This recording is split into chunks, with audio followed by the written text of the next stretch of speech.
أعوذ بالله من الشيطان الرجيم.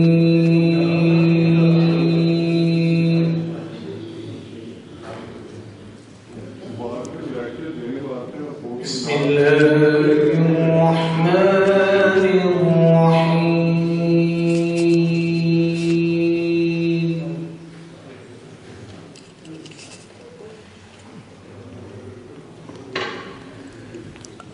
لا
لكل حال حول من الأحوال مقتحم مولاي صل وسلم دائما أبدا على حبيبك خير الخلق كلهم.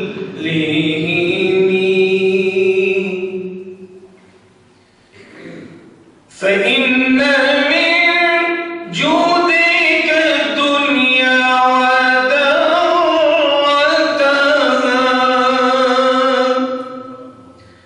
فإن من جودك الدنيا ودرتها، ومن علومك علم اللوح والقلم مولاي صل وسلم دائما أبدا على حبيبك خير الخلق كلهم.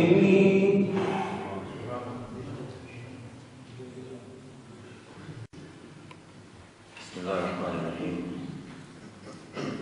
الحمد لله نحمده ونصلي ونسلم على رسوله الكريم. أما بعد، فقد قال الله تبارك وتعالى في القرآن المجيد والفرقان الحميد: أعوذ بالله من الشيطان الرجيم. بسم الله الرحمن الرحيم. والله يضاعف لمن يشاء، صدق الله العظيم. وقال الله تبارك وتعالى في شأن حبيبه مخبرا وآمرا: إن الله وملائكته يصلون على النبي يا أيها الذين آمنوا صلوا عليه وسلموا تسليما. اللهم صل على سيدنا مولانا محمد وعلى آل سيدنا ومولانا محمد وبارك وسلم عليه. My dear respected Allama, elders, brothers, sisters, Assalamu alaikum wa rahmatullahi wa barakatuh. MashaAllah, I very much appreciate being invited and asked to give lecture on two topics. One is a topic which I'll try, because we are all fasting, about food and about halal. And the other topic is about finance. So it's food and finance. And these are very important topics. Every topic is important, especially nowadays, considering what's been happening. It's a very important topic. I'll start with finance. And let's start with what Islam says about finance, about zakah, about sadaqah, about tax. And the Prophet said, sallallahu alaihi wasallam, he said Allah created the earth. And he said the earth was wobbling, was shaking. And the angel said, Ya Allah, the earth is shaking. So the Prophet, Allah Azza wa Jalla said, I will put mountains on the earth to stabilize it, to stop it shaking. So Allah did that.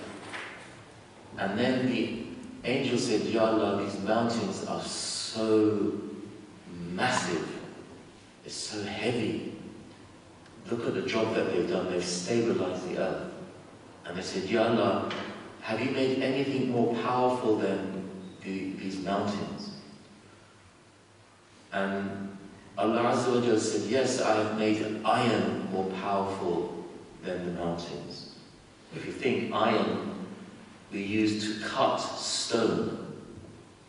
The special steel blades are used to cut stone. So they are more powerful than the mountain. Then the angel said, Ya Allah, anything more powerful than the iron? And Allah said, I have made fire more powerful than the iron. And again, if you know, fire melts iron. Ya Allah, have you made anything more powerful than the fire? And Allah says, I have made water more powerful than the fire, because water can put out the fire. Ya Allah, have you made anything more powerful than the water? And the angels asked this question, and Allah Azza wa Jalla said, I have made wind more powerful than the water. And you know that the wind can evaporate water. If the Mediterranean, if you know the small space between Spain and I think it's Morocco, there's a small space in the Mediterranean. If you fill that up, within about 6,000 years, the Mediterranean will evaporate, will just disappear, because it's so hot. But because as it evaporates, it gets resupplied by the Atlantic. That's how powerful the wind is. And if you are on a planet like Neptune, where the winds are 14,000 miles an hour, you know, no water survives. You wouldn't survive, you'd just be ripped into pieces. So that's how powerful Allah's made the wind. And then the angels asked, Ya Allah, have you made anything more powerful than the wind? Allah said, yeah. I have made the son of Adam more powerful than the wind. When he gives in charity with his right hand, and his left hand does not know about it. So that's how major Allah subhanahu wa ta'ala regards charity and money, and the giving of money. And zakat is one of the 5 pillars of Islam. It's fundamental, you can't escape. Now, if you're really young, you have no income, you have no property, zakat is just a theoretical pillar of Islam, because you don't have to pay it until you start getting wealth. So but I say to the youngsters that as you do grow up, and I say to the elders, as now you're, mashallah, mature, you have wealth, etc. Many people, they leave zakat. They leave it to the last minute, they don't calculate properly, but it's actually such an important part of Islam that Allah has made it compulsory. It is a farad. And if we don't pay, we're committing sin. And the Prophet said, sallallahu alaihi wasallam, if you don't pay zakat, your wealth becomes a snake on the Day of Judgment. This is before you're judged. It's on the Day of Judgment, it becomes a snake, and it wraps itself around you, and its fangs, they buried into your body, and that's how you are on the Day of Judgment. And zakah is only 2.5%. You have to have above a certain amount, above a certain amount of gold. I think $7.5 of gold, something like that. It's about £2,000. You have to have that above that, and you take away all your debts. You add how much people owe you as well. You add that in.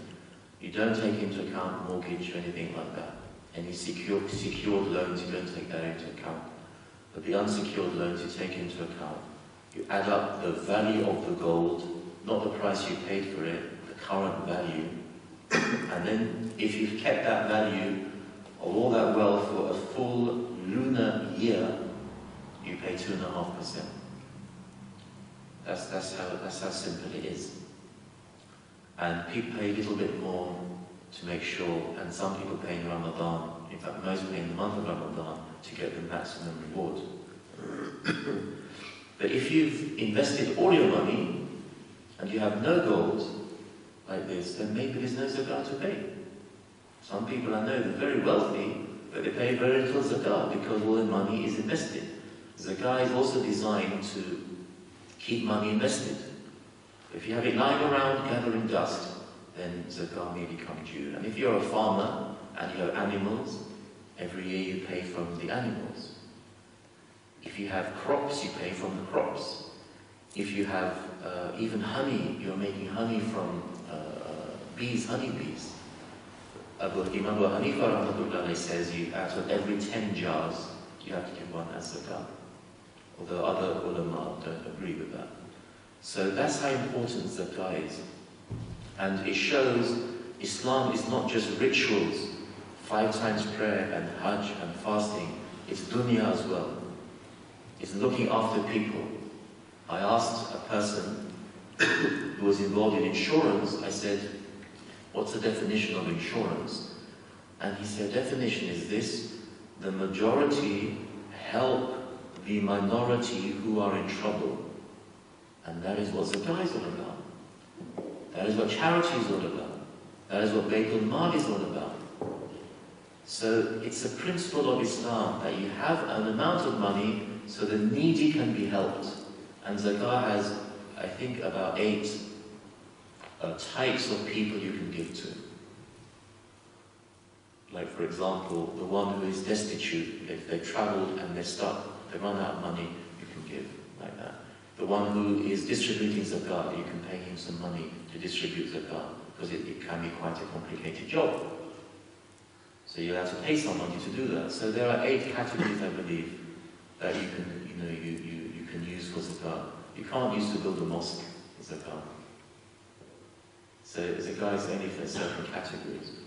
But it shows that it's absolutely essential that even if there was nobody who needed zakah, we would still have to collect it.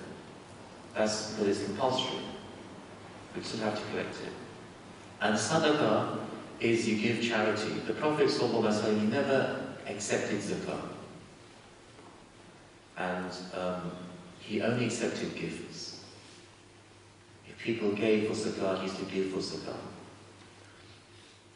And charity is so amazing in Islam that once a man came to Rasulullah and he said, Ya Rasulullah, I have cohabited with my wife while I'm fasting in the month of Ramadan. What do I do? Because I've committed sin. He was a very old man. And the Prophet said, peace be upon you, you must free a slave. Now, Islam has this in many areas, you free a slave, because Islam wanted to abolish slavery. And look how beautifully they did it. Allah didn't send a message, right, slavery is abolished. He made it so that people would do it out of happiness, out of necessity, and not imposed it upon them, because it was such a strong institution at that time. So Allah made it easy for the people. Eventually slavery was abolished, because you have to free a slave if you've made this mistake. So the man said, I have no slave. I'm very poor. He goes, fine. He goes, fast for 60 days, continuous for 60 days. He said, I'm too weak. I can't fast 60 days. He said, fine, feed 60 people. I can't. I haven't got money to feed 60 people. So the Prophet said, okay, just sit down. And they both sat. Within a few minutes, this man came with a big basket of dates on his head. And he saw the Prophet and he gave to the Prophet, and he said, I want to give this as a gift. He said, fine, thank you. And he gave this basket of dates to this old man. And the Prophet said, peace be upon him, okay, give this to charity, and you'll be forgiven. And the old man looked at the dates, and a big basket of dates. And it was a staple diet. And the man said, Ya Rasulullah sallallahu alaihi wasallam, who should I give this in charity to? He said, to the poorest man in your village. And the old man said, Ya Rasulullah sallallahu alaihi wasallam, there is no man poorer than me.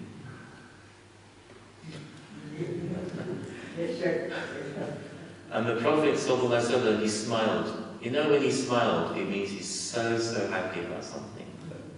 And it's such a beautiful thing. You know, his teeth used to shine. Nur used to come out of his blessed mouth. And he was smiling.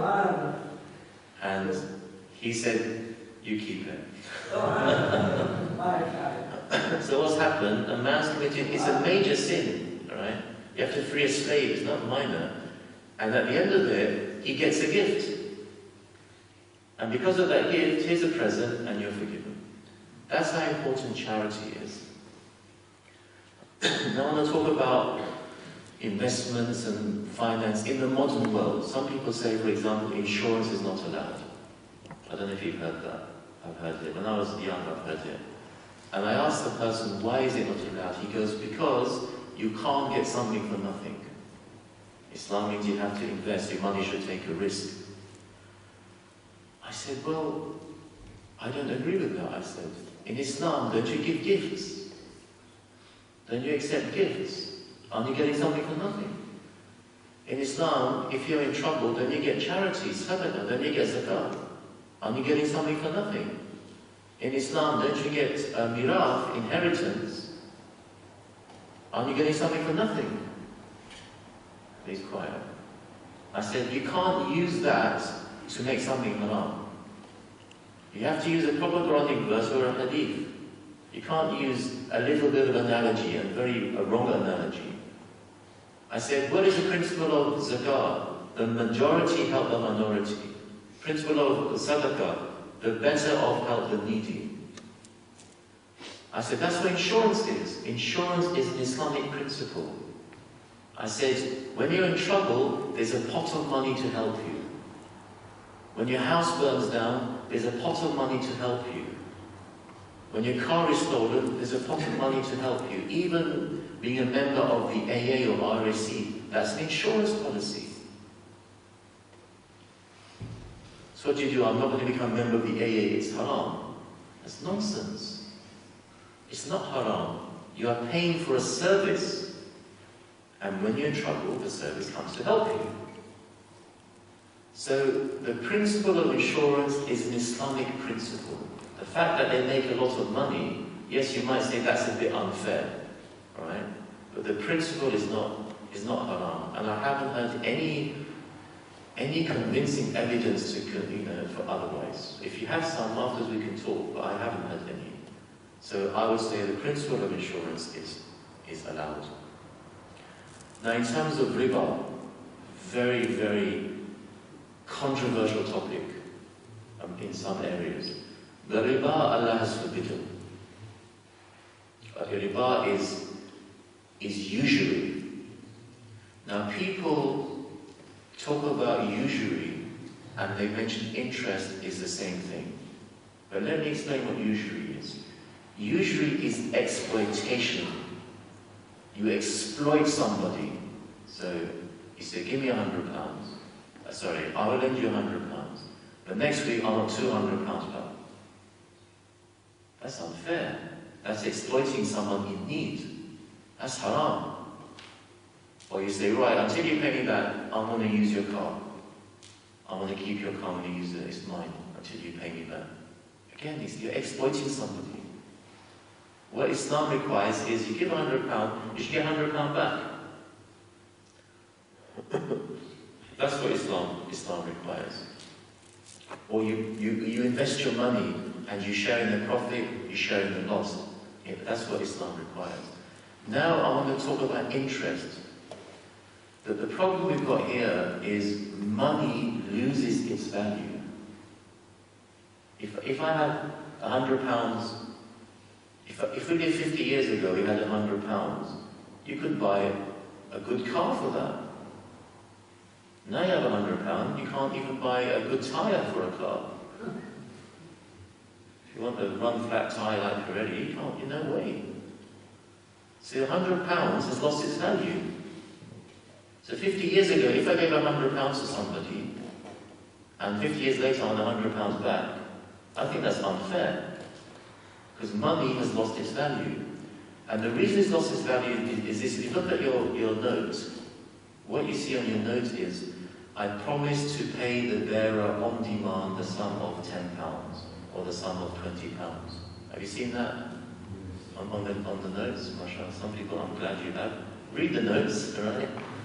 Read what you've got. And what your note is, it's not a value. What it is, it's an IOU from the Bank of England. The Bank of England is saying, we have gold in our vault, and that is the security for your note. That's what a note is. The paper has no value. It's a promise that has value. And in Islam, you used to have a coin which had value. It would be a gold coin. So people will weigh the coin, yes, this is, and that has value. And if you look, even now, despite the strength of the dollar and the yen, or the weakness and the Chinese currencies, whatever, people are going for gold. Because Islam has said 1400 years ago, this is your currency, gold. You can try everything else, you always go back to gold. And that's what countries have done. And that's why zakah is payable on gold. So people go back to gold. The amount of gold a country's got, like in Fort Knox, the dollar is meant to be undermined by the gold that it's got. As well as other things.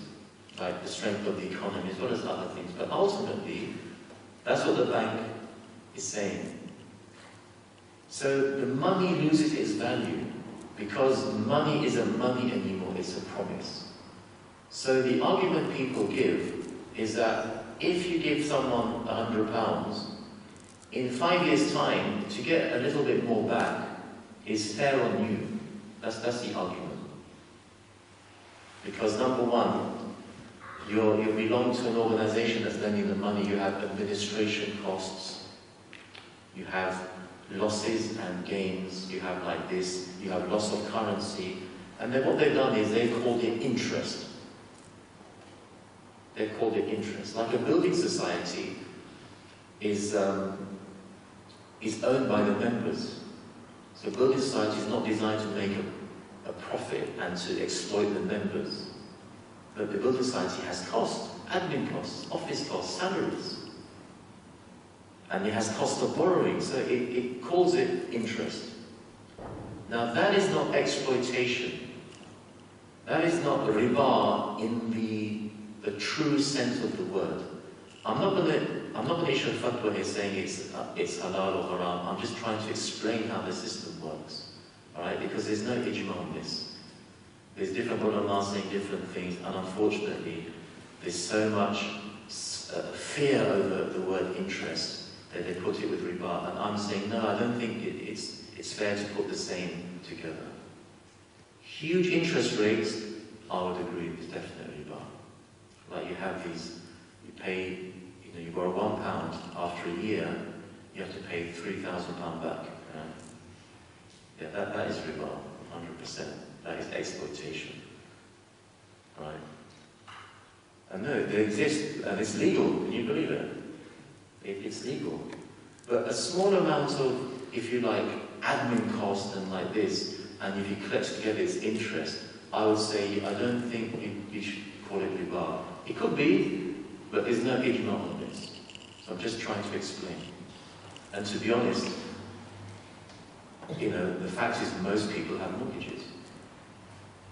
Now, Imam Abu Hanifa said, Rahmatullah alayhi, La riba bayn al-Muslim wal-harbi fi dar al-harb. He said that there is no riba usually with your enemy who you're fighting against in battle.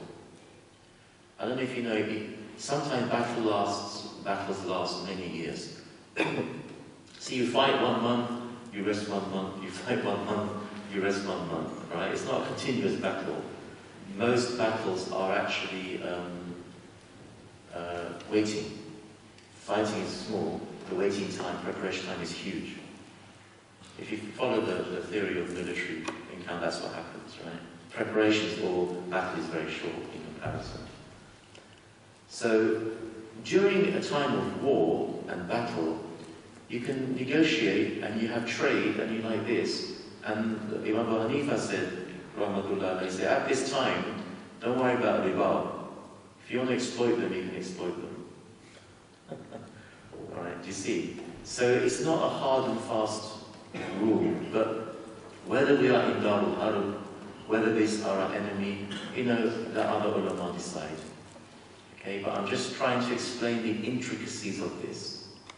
I'm not saying riba is halal, riba is haram. What I'm saying is, can you say a small amount of interest is a riba? That's what I'm saying.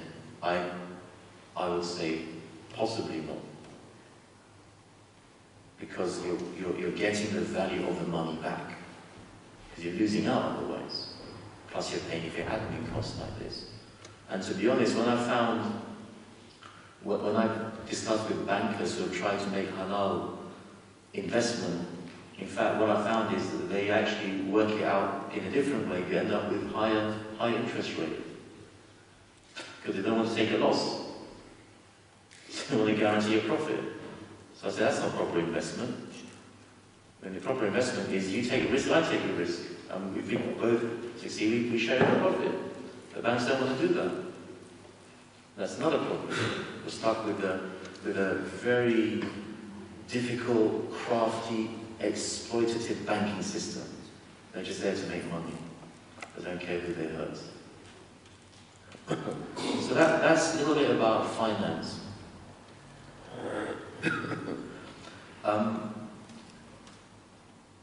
I want to talk about food now, and about the halal and haram aspects of food. Very generally speaking, that the halal in Islam is what's good for you. Okay? Allah Azza wa Jalla has made halal what is good for us and made haram what is bad for us. Always bear that in mind. Okay? So, He has made animals that live off vegetation. Most of them are halal. Sheep, goats, cows, camels. They don't eat meat, they eat the grass, etc. They are halal. Deer, these are halal. There is an exception, that's, for example, the pig. We don't even use its skin. It's totally haram, totally unclean. And you might try and find a biological, medical reason. If you find one, great. We don't need one, because if Allah says it's haram, it's haram. We don't need a reason. Even if it was found that it was good for us to eat, we still wouldn't eat it. It's haram. But I would say there is a spiritual reason why Allah has made pig haram. If you look at pig's behavior compared to other animals, it actually goes beyond a certain limit. So Allah has made it haram. And the animals which are halal, you have to do ziba. You have to cut them with a sharp knife, Bismillah, Allahu Akbar, and you have to cut the throat and let it bleed while it's alive, then it becomes halal. If you hunt an animal and you shoot and you hunt for food, not for sport, and in that time, if the animal dies while you're hunting, then it's halal, because when you shoot, you say Bismillah, Allahu Akbar, like this. But the idea is, after you've shot it, when you reach it, if it's still alive, you should do zikr. Bismillah, Allahu Akbar. That's hunting for food. What animals are haram on land are the ones, apart from pig, are the ones that eat meat. So dogs, cats, tigers, lions, these things we can't eat. And those animals that have mixed parentage, like a mixture of a horse and a donkey, is it a mule? We don't eat those. We don't, they're not considered to be good for us. And from the insects, the only one allowed is the locust. We don't eat the dirty animals, little dirty ones, like the slug and the worms and the ants like this. The only one permissible is the locust. So Allah has decided what's good for us. Now from the animals that fly, the same principle applies. Those which eat meat, like the eagles and the falcons, we don't eat them. Those which don't, like the ducks and the chickens and the pigeons, we're allowed to eat, and the doves we're allowed to eat. From the sea, there's a difference of opinion. The Holy Quran says everything from the sea is permissible. And the Prophet said, Sallallahu Alaihi Wasallam, Allah has permitted all the fish from the sea. So Imam Abu Hanifa Rahmatullah says that only the fish are permissible, because the Prophet has said only the fish was the problem. And the other fuqaha, Imam Shafi, Imam Malik, Imam Ahmad bin Hanbal, peace be on Allah's mercy be on them all, they have said no, the Quran says all of them, so all of them. And the Prophet just confirms us that the fish are part of all of it. It's a difference of opinion what the Prophet meant. And there's other evidences as well. Okay? So, because we're Hanafis, we only allow the fish. And things like prawns, they are halal, they are considered to be makruh, because they don't really look like fish, but almost they look like fish. But other animals, like the shellfish and the starfish, and we don't eat those. And lobsters and stuff. I mean, some people say makruh and stuff like that. So again, difference of opinion. But generally, fish you're okay with. You don't have to do zibar. You can take them out to sea alive and you can eat, or the rivers you can eat. Now, why do we cut? Why do we do zibar? The reason is this, because Allah subhanahu wa ta'ala requires us to be sure that this animal was sacrificed for Him, not for any false god, not for any idol. That's the reason. It's a spiritual reason. Right? Now, there are a number of halal boards around. There's a Halal Food Authority, there's a Halal HMC, there's a Halal Authority Board which I belong to, and there's a few others. And the reason we started the Halal Authority Board, because we wanted to be sure what was going on. And this is what I've discovered. Okay? I'll talk about stunning in a little bit. This is what I discovered. I discovered that the industry is actually quite a good industry. I've been very impressed. When I go to abattoirs, when I go to factories, even there's a famous restaurant chain, I won't mention the name, I refused to eat from them until I audited them. After I ate from them, I said, no, I trust them now.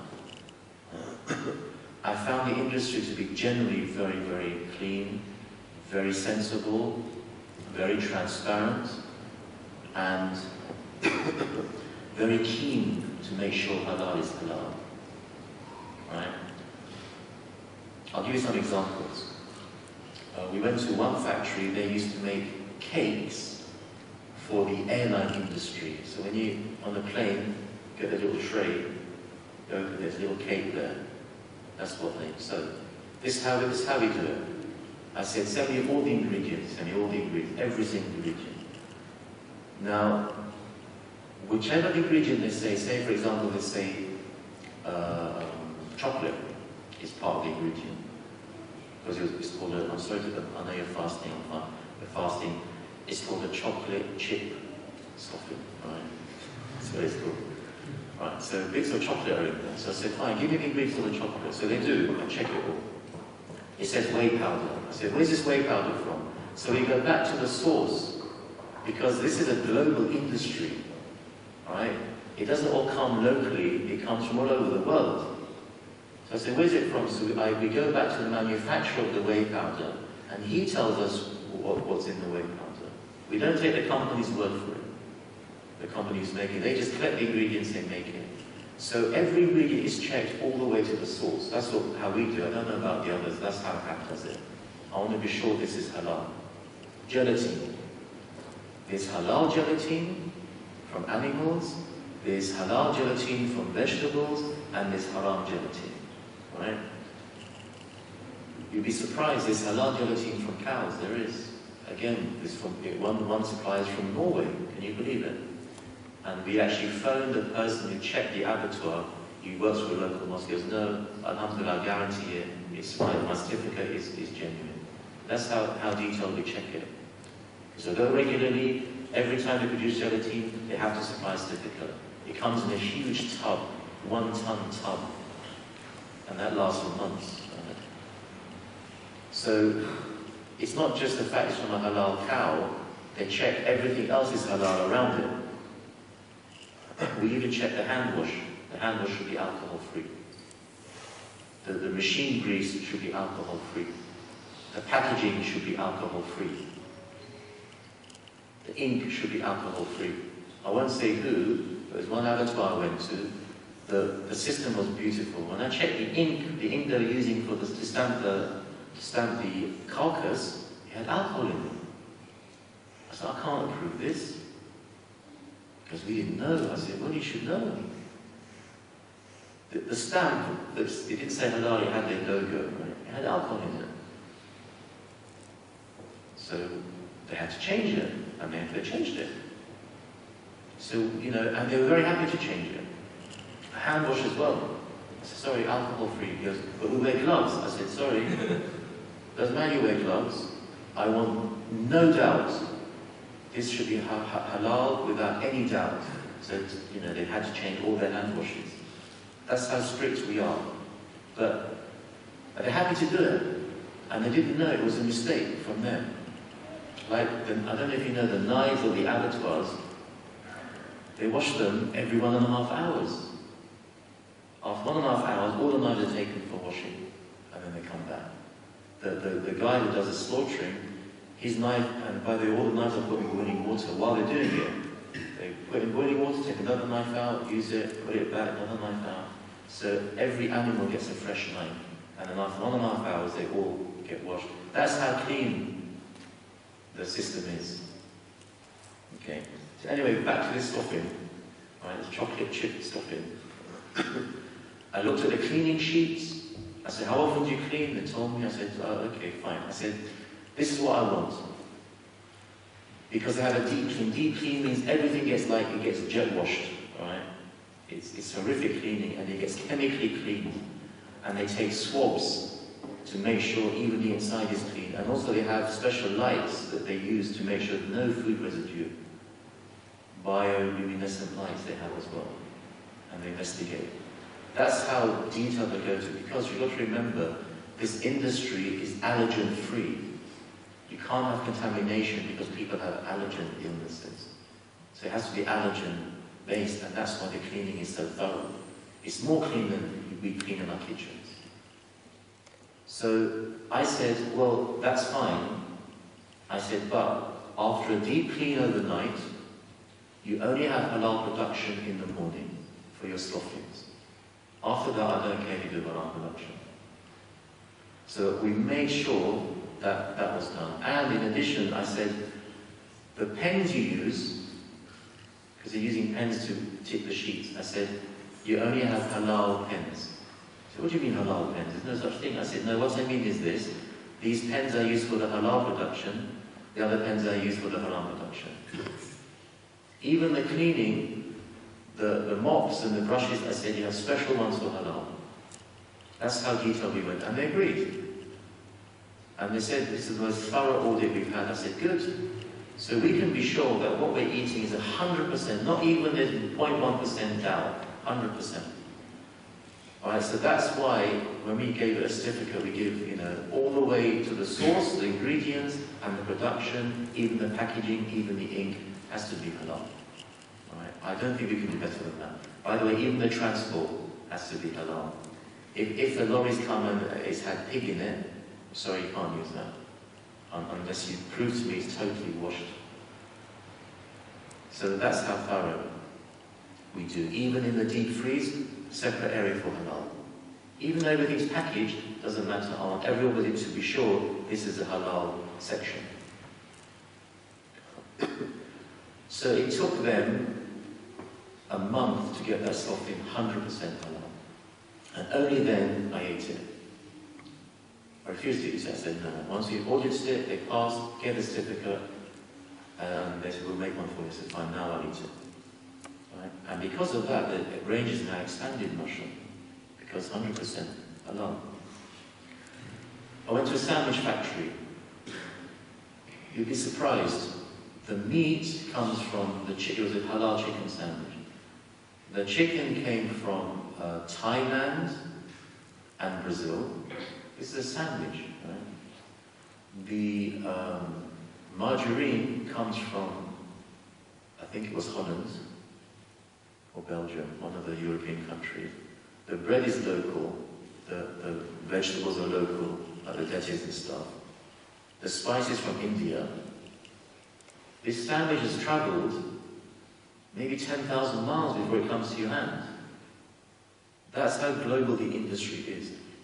We checked everything. And we made sure that the line they were on are deep cleaned and only halal production. Even we said the lines next to you must be halal as well. What do you mean? I said vegetarian only. And they agreed. Alright? They had to agree. We wouldn't allow it anywhere. I said, look, what if one person moves from one line to the other because that's not allowed? I said, I know it's not allowed, but I want to remove any doubt. They said, no, we have a very strict rule on this. Because of allergen contamination, we can't take any risk. I said, well, I want to take even less risk. So they had to agree. So after that, I accepted to eat the sandwich. Before that, I didn't. So I'm very impressed with the industry. Now, what's happened in terms of the different authorities, unfortunately, some are not as thorough as us. I won't mention names, but some, they don't go for an ingredient, they go all the way to the source, which you have to do. Take cosmetics. You know, one cosmetic or one tablet can have hundreds of ingredients. You have to check each one. Do you know some tablets have snake venom in them? Not the tablets we have, but the ones which are used to, you know, stop your skin sagging and stuff. They have snake venom. Can you believe? So we have to check all the ingredients. One of our clients, they make, I suppose I could say 7 C's. We have a list of their halal tablets. Most are halal, but some are not halal. Okay. And we have, mashallah, also in, is it Germany or Romania and Iceland? They produce tablets. We're inspecting them at the moment. Okay, so they want halal. They may not label it as halal, but on our certificate, what's halal is labeled. So pharmaceuticals, again, very big industry. And very few people are certifying halal. If you look at it, it says approved vegetarian, what if it contains alcohol? And what sort of alcohol? There are different types of alcohol. There are different types of fat. Now in Hanafi school, if you change a molecule from one thing to another thing, it could become halal or it could become haram. Give you an example. Wine is haram, but vinegar is halal. Now some people said, oh, there's 3 types of vinegar. There's spirit vinegar, there's malt vinegar, and there's wine vinegar. I said, right. So they said to me, only malt vinegar is halal, the others are haram, because one is wine vinegar and one is spirit vinegar. I said, where did you get that from? Because from the name. I said, listen, the name doesn't mean it contains wine. The name means where it's from. Wine vinegar is from wine, but it's vinegar. Spirit vinegar is from spirits, but it's vinegar, like this. I said, the name of the chemical sometimes is used for its origin, not for its content. And it's halal, because all the wine's been changed into vinegar. It's a molecular change. There's no wine left. And if you drink a tub of vinegar, you won't get drunk. That's the test. Right? If you get drunk, it's haram. But you're not going to get drunk. And the reason Hanafi school allows this is because it actually is correct. I'll give you an example. We have wheat, you know, we have our cereal, we have vegetables, tomatoes, potatoes. All these are from the ground. Now, we use manure as fertilizer, isn't it, in the ground? But from the fertilizer comes the potato and the tomatoes and the wheat. Does that become haram because it's fertilized by fertilizer, by manure? No, it's not. It's halal because the molecules have been changed. Even if an animal dies in the field, like a bird, and it gets absorbed by the ground, even the crops that grow out from that are halal. Because you're not eating dead bird, you're eating wheat and potato and tomato. The molecules have been changed. So this is why we have this system. So in this industry, there are many molecules that are changed in the process, and we have to look at each one before we declare it as halal. We're having a debate. The plastic that we use for sandwiches, we're having a debate as to whether I would authorize it to be halal, because I said it contains, we call it fatty amide, as that was a molecule. And I said, I'm sorry, it's fatty amide. I'm not authorizing this. It's from a fat. He said, no, Shaykh. He said, it's from a fat. It's not a fat anymore. I said, no, you've made a fat into another fat. I'm not authorizing it. It took 2 chemists to persuade me. And by the way, one was a Muslim I knew very well. I asked him. He goes, no. He goes, listen, an amide is totally artificial. It doesn't appear anywhere in the world naturally. And he said, it's not a fat. It's called a fatty amide because of its origin. But its molecular structure is totally different to a fat. It's not a fat. It's actually part of the amide group. And the reason they add it is to make the plastic slippery. It's a little bit slippery, easy to peel off them like this. So after him and his research convinced me, and I said, fine, I'll sign it now. An amide I'm happy with. Because the molecules have been changed. The amide is now a totally different substance, different melting point, different physical properties, different boiling point, everything's different about it. It's not the same as it was. Like wine into vinegar, spirit into vinegar, like this. Manure into crops. We drink cow's milk. Where's cow's milk from? It's from the cow's body, where you have a mixture of so many different things. But it's pure, it's allowed.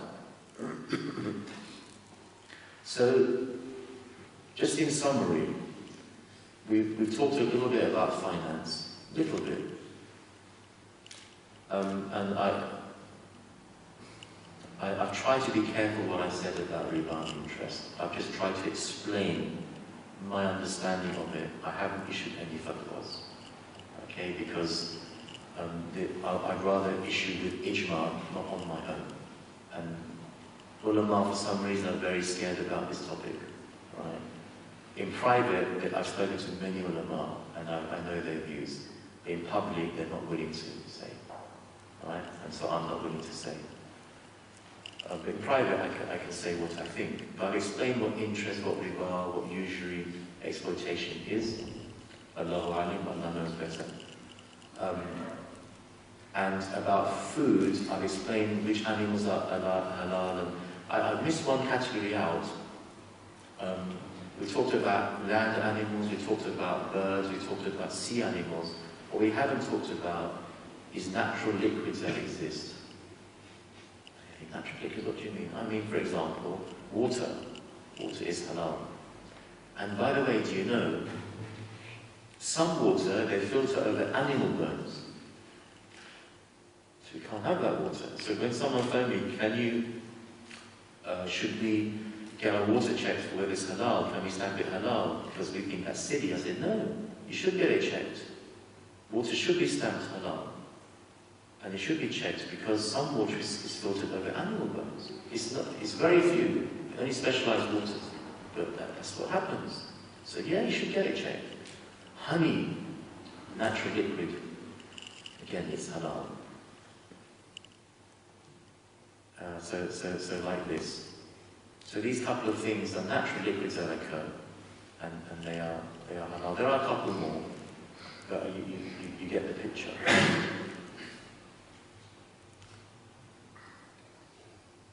That's all I have to say. May Allah Azza wa Jal help us and guide us to what is halal in terms of finance and in terms of food. Ameen. Wa akhiru da'wana alhamdulillahi rabbil alameen. Are there any questions people would like to ask?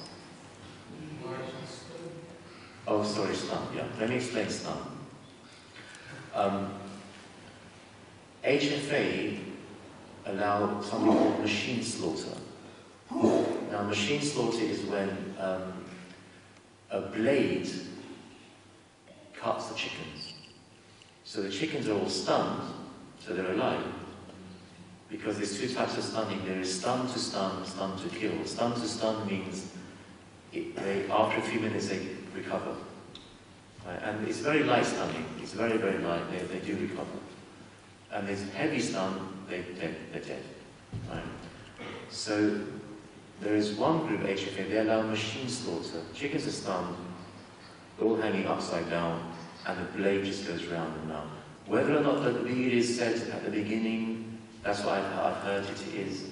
Whether or not a tape is playing, I don't know about that. All I know is, their fatwa is this, that if it said that at the beginning, Bismillah, Allahu Akbar, then all the chickens are halal. Right? And a tape might be playing, I'm not sure, because I haven't seen it. Yeah, this is what I've heard. We don't allow that. We allow light stunning, but we insist there must be a Muslim person doing the slaughtering saying Bismillah, Allahu Akbar.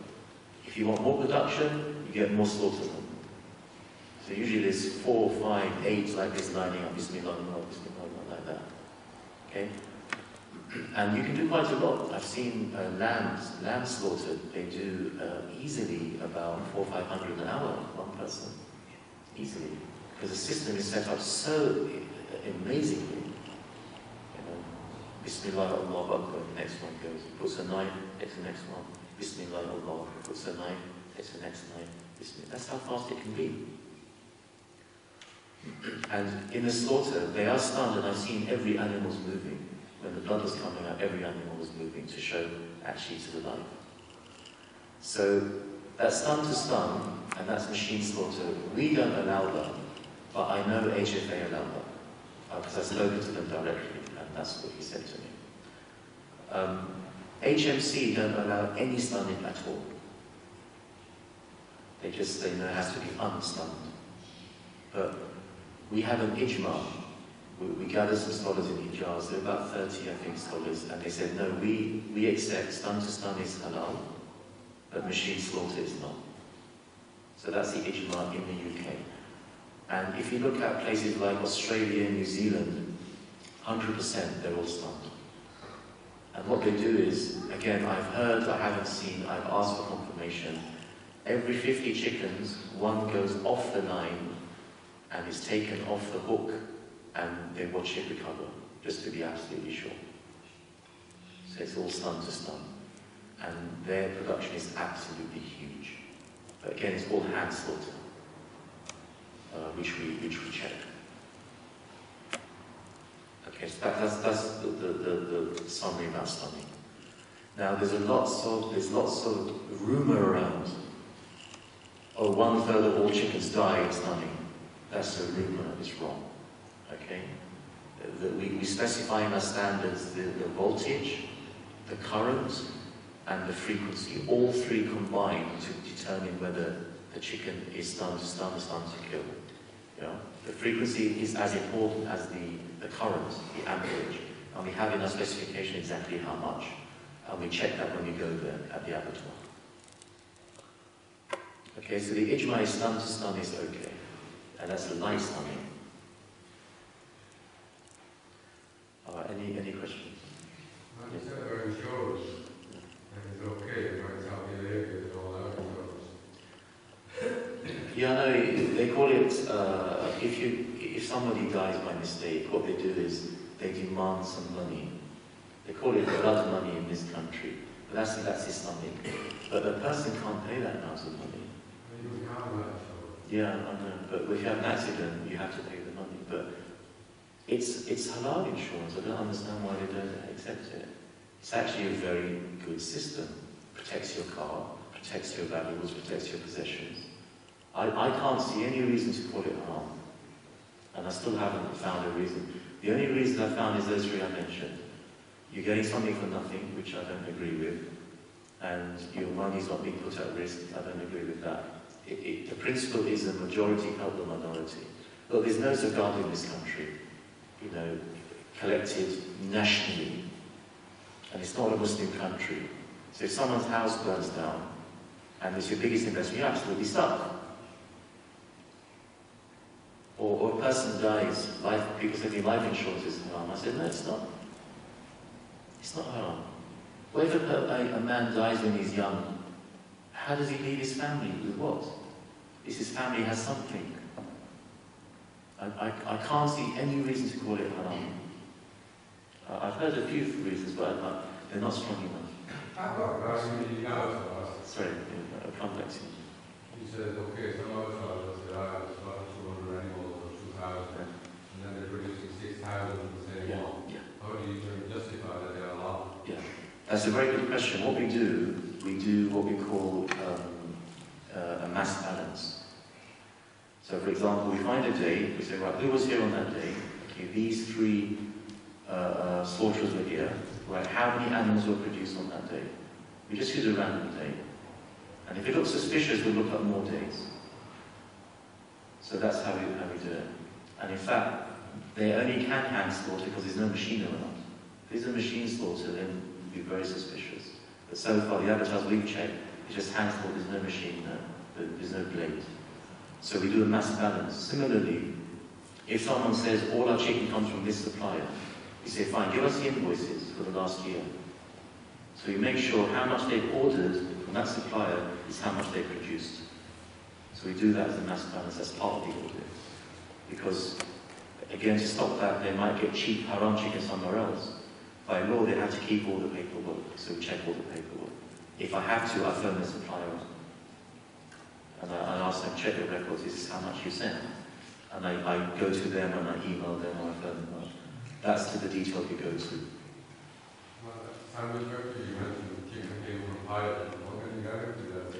Because they have, number one, they have a halal certificate. Number two, we send them a questionnaire to make sure everything they're doing is halal. Any suspicious on the questionnaire will reject it.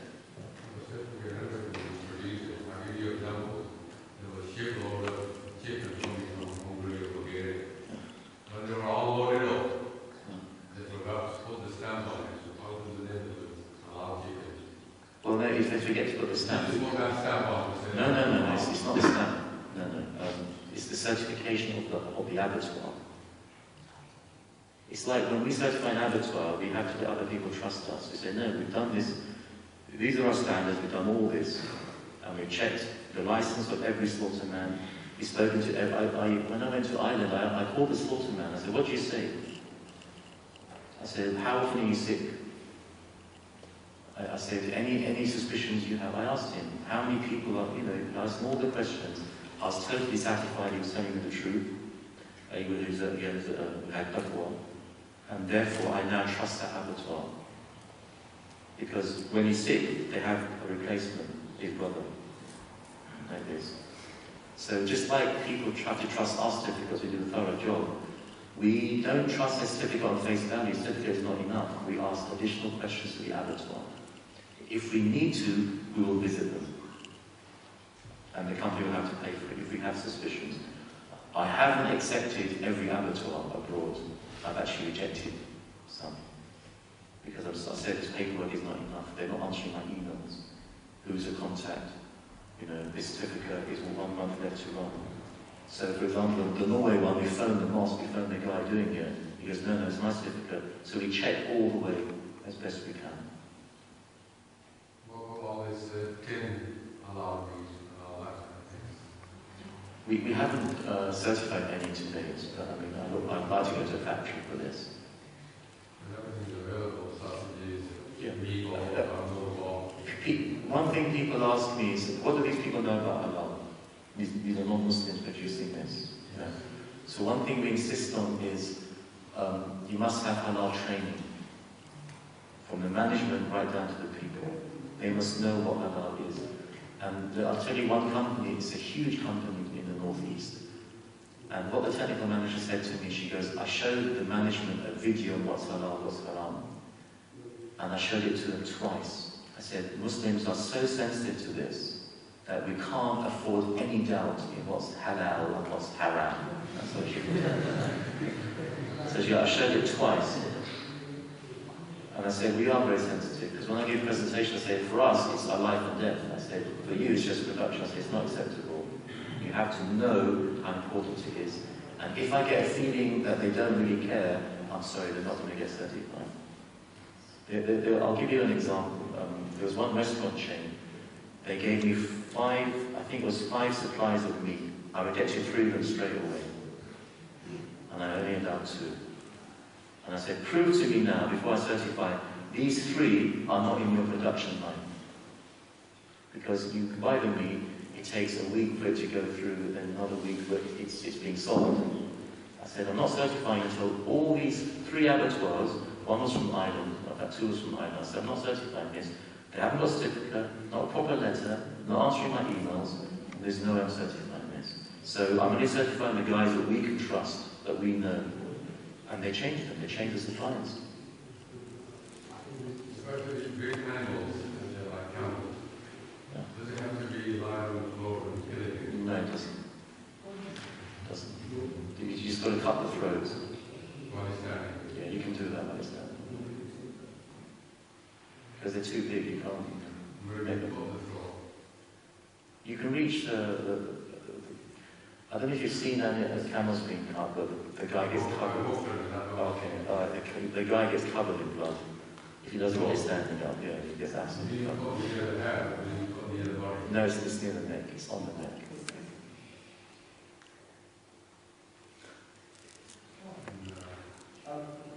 That's the way it has to be done. That's the way it should be done. And it's got to be the neck. It's got to be the neck. Yeah, well, that's wrong. Unless they want to lose it. Yeah, I mean, see, can you believe a Muslim country doing that? Then that's really bad, isn't it? There are movements in the Middle East for them to create some standards as to what is halal, what's haram. Every country has different standards, and we welcome that. I think that's important. So they must know what they're getting. Sorry, I think... My question was, with insurance, you talking about halal and haram, the lands that you go to. What about where they invest their money, in their funds and stuff like that? Yeah. No, you're right. Unfortunately, there's been not much progress in this. There are ethical firms, they're called ethical insurance, but ethical doesn't necessarily mean ethical for us, because they might be investing in, for example, breweries and stuff like that. So for us, that's haram. But what I'll say is this: if a person, say a person doing a business, and he's earning 90% halal and 10% haram. Say he's got a restaurant, he's selling alcohol, but most of the business is food. Some ulama say, we don't accept a single penny from him, it's all haram. But I say, on the Day of Judgment, when he gets judged by Allah, he won't get judged for 100% haram, he'll get judged for 10% haram. So therefore, if someone says, I can take some money from him, and because 90% is halal, you can distinguish between the halal and the haram. Similarly, if you're investing in a huge organization and they make 10%, 20% from haram, it's up to your heart whether you want to invest with them. And the second part of my question, the thing is, I'm involved in insurance myself. And, I've looked at one time to change my occupation, but I think absolutely everything you look at, there's something bad in virtually whatever you do, there's a positive link. Second thing is, to me, insurance, it's all pretty much a fraud anyway. Whenever you try to claim something, they're very unethical in them paying out. They will always look for a reason not to pay out. What do you have to say? Nowadays, I agree with that's what's happening. I agree with you, that's what's happening. The principle is still halal, but the practice, unfortunately, is a long way from it. I do agree with you, because I've had some claims that they just basically said no. I think the only way is this, because I've been involved in it such a long time, I normally find, I think some of my practices probably aren't brilliant, but at the end of the day, to me, it's justifiable to me if the people that are dealing with you are unjust. As long as I think morally what I'm doing with something is correct, I will still do it. But point blank, each and every single time, even when it comes to life insurances, they will always look at some reason not to pay. That is, the industry to me, insurance is a fraud in itself. Okay. Well, mashallah, this is someone who actually works in the industry. I mean, I have to, vouch your expertise and experience, but again, I'll say the principle, when this gentleman explained to me the principle, I really liked it. Unfortunately, I agree, the practice is sometimes far from that. But at the same time, you can argue it's an agreement between two parties, and if you break the agreement, then... And unfortunately, they look for excuses. That's what you're saying. I just find that if there's somebody knowledgeable enough, you could make them pay, and that's what I pride myself on doing, is the best job for my clients. Because they'll use it, it may be house insurance. They've broken through the door and they said, well, you haven't got a lock on your, on your window. It's not relevant at all. Anyway, I'll leave it there. It's just that I thought I'd take your input on that. No, you're right. There's Any?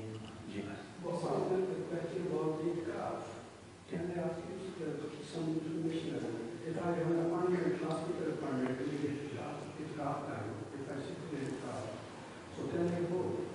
Okay. If a person is in the calf, you can only go out for your important essential needs. If a hospital appointment can be changed, I have had to change twice before, so I can't again. okay, if in your heart you know it's very, very important, then I would say Bismillah. Okay, because you've tried your best and it's very, very important. So I would say Bismillah. Yeah. What about medical negligence and things like that? Sorry, brother? What about medical negligence if you do claim against the NHS or anything like that? Is that halal? Oh, okay. You're talking about litigation now. Yeah. Or do you class that as? If somebody's made a mistake and Medical negligence. yeah, like medical negligence, Yeah. and a person has suffered as a result, it is Islamic to get some compensation. So it's not. But the compensation must be equitable. Yeah. For example, a surgeon has messed up in such a way a person is paralyzed for life. Yeah. So the insurance company will make sure they have enough money to be able to live a decent life. That's one of the important things about insurance. The surgeon can't afford that. So surgeons, So it's halal. I would say the principle is Islamic. Whether the practice is Islamic or not, I don't know, but the principle I would say is Islamic. Maybe also insurance, like, I would say, no, from here, like, if you over 10 years, you pay like about £3,000, £3,000, you have about £10,000 in 10 years, like, insurance. Is insurance or is... Insurance, there are insurance companies, like, say, over 10 years, you pay like each year, you pay certain amount. Oh, yeah.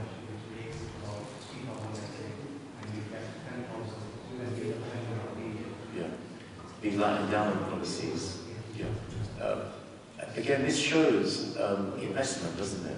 Because the endowment policy can rise up huge in value or very small value, and you get your investment back plus you get profit back. I think that's Islamic. The only thing you can't control is where they invest their money. That's what you can't control. And there are ethical investment people or companies around now, and we should encourage that. But yeah, that's the insurance where you actually get your money back, and it's invested for you. I can't see anything wrong with that. That's actually Islamic principle.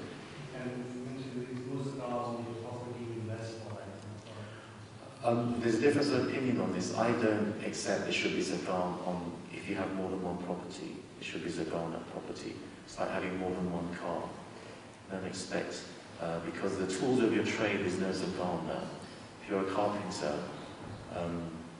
on stock you might have to pay zakat. On stock, you have, say, £10,000 of stock you've had for a year, you should pay zakat on that. But your tools which you use, your saws, your equipment, your screwdrivers, your chainsaws, there's no zakat on the tools. And I would argue the houses you've got are your tools of your trade. So, although some people say, no, you pay on the equity of the house, because it's part of your business. I still have to be convinced. So I don't agree with that. I have to be convinced of that. Can I ask a further question on mortgages? There's so many people that say obviously mortgages are wrong. I believe it's wrong as well, but I'm weak, I'm a human being. I'm not a prophet. My house is on mortgage. I know a lot of people that they've got loads, for rental. What's your personal opinion on that, and people that are doing this as a business? To me, whether it's right or wrong, I justify that I need a house for myself, but I wouldn't go out mortgaging other houses to rent. What's your view on that? Look, there's a big difference of opinion amongst Allama. Each one has their own view. And I'll just say, go to your local Allama, get his view, or see me after, I'll give you my view. Student finance. Okay, as far as I know, student finance is like a loan from the government, and you only start paying back the loan after you earn above a certain amount. Is that right? Yeah. I don't think there's anything wrong with that. I think that's absolutely fine. Sorry? Yeah, I think it's okay. Someone gives you a loan, government gives you a loan, you only start paying it back when you earn above a certain amount. That's actually very, very fair, very nice. The governments are trying to save money, because when I was at university, they give you the grant and you never paid it back. And then when I think Blair introduced all this, it's a big change. But it's means tested as well. So if your parents aren't earning too much, you can get a better sort of grant, which is good. I think that's fine.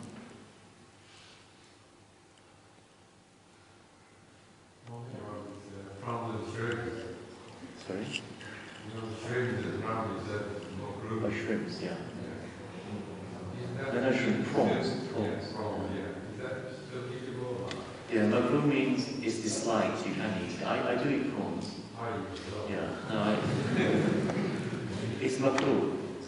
It's makruh doesn't mean haram, they're absolutely different. It's makruh.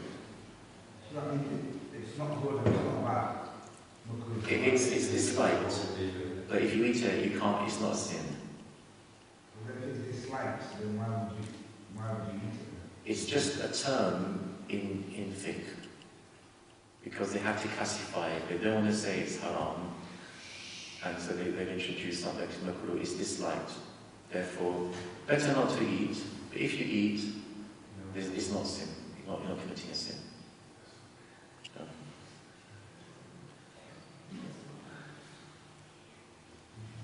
Anything else? You've been very gentle with the questions. Thank you for that. I had some audiences have been pretty vicious. Yeah. No questions? No.